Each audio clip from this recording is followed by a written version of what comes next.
அடுத்ததாக ஜெயலட்சுமி பொறியியல் கல்லூரியினுடைய முதல்வர்,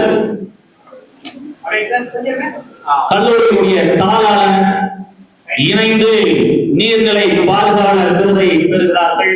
அந்த கல்லூரிக்கும் அதனுடைய நிறுவனருக்கும் நெஞ்சார்ந்த நன்றிகள், பாராட்டுகள். அதனைத் தொடர்ந்து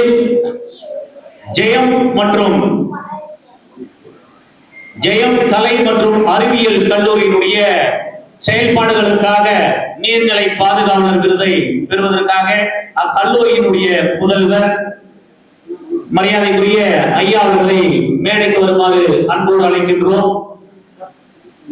மருதநெல்லி கல்வி குழுமங்கள் 3 கல்வி நிறுவனங்களிலும் தொடர்ச்சியாக இந்த பணியை, குறிப்பாக இயற்கை சார்ந்த முன்னெடுப்புகளை தொடர்ச்சியாக செய்து வருவதால் அந்த கல்லூரிக்கு இந்த நீர்நிலை பாதுகாவலர் விருது வழங்கி இந்த நிகழ்விலே சிறப்பு செய்யப்படுகிறது.